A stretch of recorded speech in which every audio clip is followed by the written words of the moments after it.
What's up, my comic comrades? XMen 97 has put the X-Men and mutants back in the spotlight in a very big way. And if you've been watching the show, you know that's because it's one of the best projects Marvel Studios has ever done. Full stop. Well, in the first season, one of the best and most important characters has been Rogue. She's been an absolute beast, and when we put up our recent poll on our community page, you all definitely agreed because you chose an episode on her over Cable, Bishop, and the big bad Bastion. So today, as promised, we're going to dive into Rogue's history, starting with her origin, then jumping to her important story arcs, powers and abilities, and reading recommendations. And for those of you who are wondering what polls I'm talking about, we want to bring you guys the content you're looking for. So we post various show updates and content polls on our YouTube community page here on Variant's main channel. This allows you all to tell us what content you most want to see next. It's something we're going to be doing a lot more of both here on YouTube and on our social media. So jump into the conversation and let us know what you're digging or not. Now, as for Rogue, she was created by Chris Claremont and Michael Golden and first appeared in Avengers Annual Issue 10 in 1981. A couple important things to know about her right off the bat is that Rogue is the adopted daughter of Mystique and was initially a member of the Brotherhood of Evil Mutants before switching sides and joining the X-Men, which really gives her relationship with Magneto in X-Men 97 a bit more context. In any case, she's a mutant that fights on the side of good as one of the most recognizable and loved members of the X-Men. Anyway, while Rogue's first official appearance was in Avengers Annual 10 in 1981, she was originally set to appear in Miss Marvel 25 in 1979. But the Miss Marvel book was canceled, which shelved Rogue's debut for 2 years. And once she did arrive on the scene, like most comic characters, we wouldn't get her origin story until later. So let's start with how we met her in Avengers Annual 10 for setup, and then we'll jump to her origin in classic X-Men issue 4. In her first appearance, she was introduced as a bad girl and had just defeated Carol Danvers' Captain Marvel, draining her of her powers and memories, which put her in a comatose state. This caused Professor X and Spider-Woman to check on her, and Professor X learns via his telepathy that Captain Marvel was attacked by an assailant named Rogue. Elsewhere, we see Captain America being thrown through a bench as we see Rogue is the one who just did this to him, saying, "Poor little Cap, you never had a chance, darling. I possess all of Miss Marvel's memories, so I know how you fight, how you think. That made it easy to catch you off guard. More importantly, I possess her power. When I touch you as I did her, I'll absorb your power and memories as well. Any flesh-to-flesh contact, no matter how slight, will suffice for the transfer." But I think this is so much more fun as she kisses Captain Marvel to take his memories and power. She goes on to say, "I have to be careful this time. Remember my training. If I lose control again, stay in contact too long like I did last time in San Francisco with Miss Marvel, the transfer will become permanent." So if you were ever wondering why Rogue is so strong and has the ability to fly, that's because she touched Carol Danvers so long that she permanently absorbed her powers. Meaning Rogue is essentially Captain Marvel with the power to drain people and absorb their power just by skin-to-skin contact. Now you may be asking, why is Rogue doing this? Why is she taking out Captain America? Well, that's because we find out she's working with Mystique, as we see her disguise herself to attack an unsuspecting Iron Man with a device that basically immobilizes him. She then tells Iron Man, "I am Mystique. I lead the Brotherhood of Evil Mutants. You might call Rogue my protege." She then radios her saying, "Rogue, Iron Man has been neutralized. Proceed with Plan A." Rogue then says, "Copy, Mystique. It'll be my pleasure." And Mystique says, "Iron Man, I pity your friends, Shellhead. Like you and Captain America, they'll never know what hit them." At this point, we see Rogue take on Spider-Woman and Thor. Thor obviously would naturally be able to handle her very quickly, but as he grabs her and tries to throw her, she's able to touch his face, which grants her the power of Thor, at which point she solos Thor, Vision, and even Wonder Man. We find out that Mystique has been using Rogue to do this so she could break out her fellow mutants from Rikers Island, and with the Avengers immobilized, no one can stop them. It was a brilliant plan and a fantastic first outing for Rogue. And this is where we could jump to our first look at her backstory, but first, you guys know we love us some Comic-Cons, and today's sponsor, Fan Expo, knows how to do them right. In fact, we're heading to their upcoming Fan Expo Dallas in just a few weeks. Fan Expo Dallas is a 3-day party bringing together over 60,000 fans with their favorite comic, movie, and TV stars, along with an amazing exhibit hall. This year's all-star lineup includes Doctor Who guests like David Tennant and Jodie Whittaker, among others. They even have several Oscar winners and nominees lined up, like Aunt May herself, Marissa Tomei, Twister's Helen Hunt, and legendary composer, including creator of the classic Batman theme,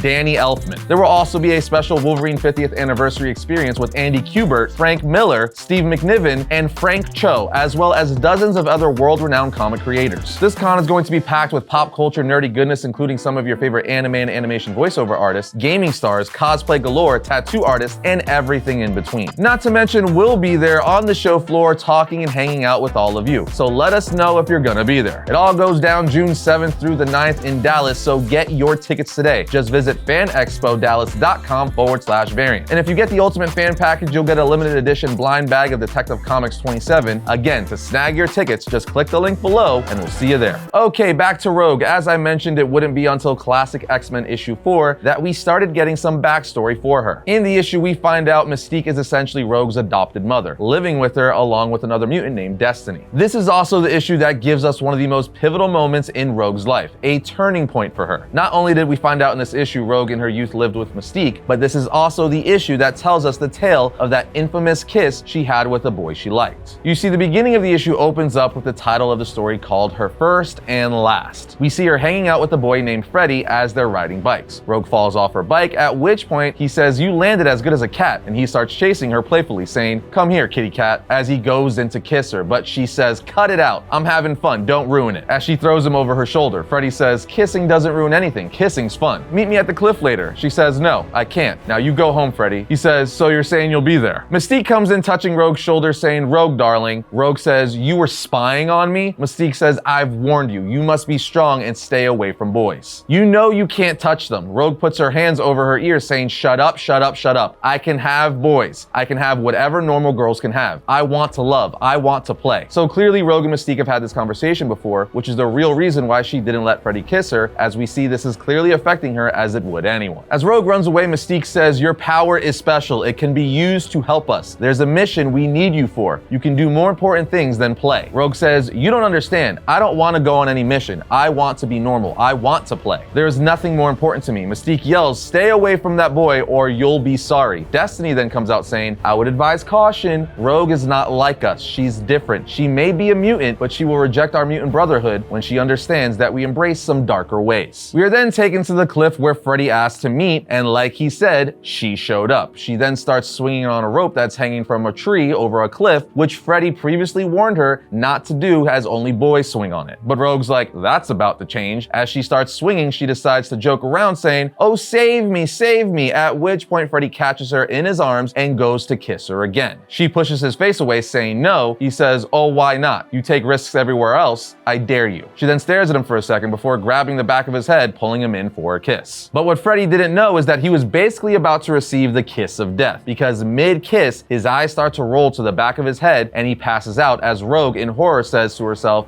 a kiss is such a gentle thing. One could feel like one is falling, spinning, spiraling away, and with that kiss, she gains all of Freddy's memories, the good, the bad, and the sad, as she cries next to his unconscious body. The captions then tell us, for her to know someone is to rip his mind out, possess it, spit it out again. This is not and never will be love, not for Rogue. A kiss is not a gentle thing. She cries for a long time, mourning the normal life she'll never have. She cries till she feels his memories fading, and knows soon he will have his mind back and revive. Freddy will wake up and wonder what happened, as he will always wonder why that feisty girl named Rogue kissed him once and would never ever speak to him again. As we see Freddy slowly wake up with Rogue running away back home to Mystique. This story was later retold in X-Men Unlimited issue 4, where pretty much the same exact thing happened, but this time before she met Mystique and with a boy named Cody, who she put in a coma after they kissed. And from here, Mystique would continue to raise Rogue so she could use her for her evil plans, like using her abilities to defeat the Avengers and break the Brotherhood of Evil Mutants out of jail. Sometime after this, Rogue starts going rogue, as she can't control her thoughts, powers, or emotions anymore. So much so, not knowing what else to do or where else to turn, she heads to the X-Mansion to seek the help of Professor X and X-Men 171. She literally walks right up to the X-Men's front door, knocks, and when Colossus opens it, he sees Rogue saying, "You," raising his fist to her. She falls to the ground saying, "Don't hit me, please. I don't want to fight. I need the X-Men's help. I gotta have it or I'm as good as dead." She's invited inside, and Storm says her name is Rogue, a member of the Brotherhood of Evil Mutants. Through direct physical contact, she absorbs the abilities and memories of others. Professor X asks, "What do you want?" She says, "You're a telepath, Xavier. You tell me." He says, "I cannot effectively read your mind. You possess two diametrically opposed thought patterns. One of them is alien. It's causing an interference pattern, thus I am unable to penetrate." She then tells him that's the persona I absorbed from Carol Danvers. When I absorbed her powers last year, I didn't intend the transfer to be permanent. It was an accident. It's driving me crazy, Professor. You've got to help me. Kitty Pryde says, "You've got some nerve after all you've done." Rogue says, "My powers are out of control. The slightest touch which triggers the transfer. It's getting so I don't even know which thoughts or memories or feelings are mine. I tried to make Mystique understand, but she wouldn't listen. She was certain we could work things out on our own. I love her, Professor. She's like a mom to me, but I knew she was wrong. I turned to the X-Men even though we're enemies because you're my only hope. And Professor X, being the good man that he is, ultimately tells the X-Men, I have questioned Rogue at length, and I am convinced of both her need and her sincerity. Therefore, I have decided to admit her not only to the school, but to the X-Men as a probationary member. Storm and several of the X-Men are not happy about this, but whatever Charles says is law, and of course, not only would she join the X-Men, she would prove herself over time to become one of the greatest members in the team's history. And just like that, we have her origin. But now it's time to move into story arcs and publication history. Alright, so obviously after joining the X-Men, Rogue would have a huge career being a vital member of the team, and because of this, she's had a ton of great story arcs. So much, in fact, there's no way we could run through them all, but we're gonna highlight some of our favorites. First up, we have Wolverine and Rogue in Japan. This happened directly after Rogue joined the X-Men on a probationary period in X-Men 171. In the very next issue, X-Men 172, we see that Logan is in Japan about to marry Lady Mariko of Clan Yoshida. So of course, since Wolverine is getting married, the X-Men head to Japan to attend his wedding. But obviously, things don't go according to plan as the Silver Samurai and Viper crash things. Once this happens, it's eventually left up to Rogue and Wolverine to stop Silver Samurai and Viper, allowing Rogue to show her worth and how she's really reformed. And she proves this by the end of issue 173 after Wolverine defeats Samurai. But once Viper sees Silver Samurai defeated and on the ground, she becomes enraged and shoots. Rogue sees this and quickly jumps in front of the blast to shield Wolverine. Wolverine then catches Rogue in his arms with her saying, I guess I ain't as invulnerable as I thought. So much for a brilliant career. Wolverine says, don't talk stupid. My healing factor can save you. She says, no, you need to save that for yourself. If I absorb your powers, Wolverine, you may die. He says, my risk. Besides, who's gonna stop me as he touches her face so she can absorb his healing factor and heal from the deadly wound. This was a major turning point for Rogue and the X-Men as she had just joined the team 2 issues earlier and she already proved that she's willing to sacrifice herself for her fellow X-Men, cementing her as a member of the team immediately. But this is far from the only time that Rogue would sacrifice herself to save her teammates and the rest of the world. When X-Men 246 rolled around, the mutants would go up against the Master Mold, a gigantic Sentinel that's able to create more Sentinels. And then in issue 247, we see Rogue making the ultimate sacrifice yet again. And at this moment in time, Rogue has been taken over by the Carol Danvers persona, and at the end of X-Men 247, Rogue gets trapped by the Sentinel tentacles with her saying, he's grabbed me, metal's too tough, can't bust loose. Dazzler, blast him. Dazzler replies, I can't, let me cut you free. She says, that's what he wants. Don't you see, it's a waste of time and energy saving me. Rogue says, Psylocke, hear my thoughts, tell Allie, forget about me, destroy Master Mold. This is our only chance, do it. Dazzler does it, saying, my force beam must have blown them both through the crystal. No, please, no, she's gone. So again, Rogue made the ultimate sacrifice, not wanting Dazzler to waste time with saving her. Rogue is a boss, always willing to do what needs to be done, even if that means the cost of her life. Now, because this is comics, she would obviously not die. We would actually find out what happened to her and where she went in X-Men 269. We learned that she is spat out from the Siege Perilous, a mystical gate to the multiverse. She ultimately landed in the Savage Land, and this is where she would get one of her more iconic and fan favorite looks, her Savage Land look. Now, while she's in the Savage Land, she's attacked by a zombie-looking Carol Danvers, because remember, she's been linked to Carol Danvers ever since her first appearance, as she stole her powers permanently by accident. Danvers has been a part of Rogue for a very long time, and why Rogue was dressed like Captain Marvel in the storyline I talked about a bit ago. As I went over earlier, she did go to Professor X for help in X-Men 177 to help her deal with all the side effects of absorbing Captain Marvel's powers, so while Professor X was able to help her out a bit, it didn't make the problem completely go away. And in X-Men 269, she's forced to face Carol in a weird way, coming face to face with her, but ultimately Magneto showed up intervening. She wouldn't completely lose Carol Danvers' abilities until the Messiah Complex story. Now, I know a lot of you are probably like, are you gonna touch on her relationship with Gambit? That is a huge part of her character and a fan favorite. So if you wanna know how her relationship went down with Gambit, their first date, how they got married, check out our History of Gambit episode because these 2 episodes merge together perfectly. Now, trust me, like I've already said, there's no shortage of great Rogue storylines like Divided They Fall from X-Men 348, the Messiah Complex storyline, the Manifest Destiny story where Rogue attempts to gain control over her powers and overall life again. Then there's the Hunt for Xavier where the X-Men split into 2 different teams to hunt and find Xavier. There's also the epic fight between Rogue and Moonstone, which is the Dark Miss Marvel in Utopia. There's so much to talk about, but alas, we have to move on to powers and abilities and then some reading recommendations. Rogue is one of the most powerful mutants in comic books. The fact that her main ability enables her to steal anyone's powers and memories makes her extremely threatening. All she has to do is touch her opponent and then she has all of their their powers and memories. She could touch Mr. Fantastic and have his brilliance, gaining his knowledge. Homegirl can even absorb multiple powers from different people at the same time. Put it this way, in Uncanny Avengers issue 21, when a Celestial was going to destroy the world, the Avengers were like, what do we do? And Rogue says, it's simple. You all just have to give your powers over to me, at which point she does, becoming a one-woman Avenger, having all of their damn powers, going to space to face a Celestial, which she eventually defeats. She also had help from Sentry and Thor, but nonetheless, she absorbed almost all their powers and then went to go fight a Celestial like, I'm coming for you. Or how about this? We all know that the Scarlet Witch is easily one of the most powerful characters in all of comics. Well, in Uncanny Avengers issue 14, Rogue approaches Scarlet Witch thinking she's going into a bloodlust state again, about to cast the No More Mutant spell she did in House of M. But Rogue, who had previously absorbed Wolverine's powers and now has his bone claws, goes right up to Scarlet Witch and stabs her in the stomach. But before the Scarlet Witch dies, she asks Rogue, why? Rogue says, you're too dangerous to live. And Scarlet Witch asks, what does that make you? As she dies falling off a cliff. What I'm saying is, Rogue is not to be messed with. She killed the Scarlet Witch. She's also known for having flight and super strength, as she had permanently absorbed Captain Marvel's powers. She also did the same thing with Sunfire, but lost all these powers during the Messiah complex. All in all, she's essentially one of the X-Men's heavy hitters, being very threatening to opponents as they don't want her to touch them for obvious reasons. And I'm glad they've been giving her some justice in X-Men 97. Remember that episode where she came storming in on General Ross's base, throwing tanks around like they were soda cans?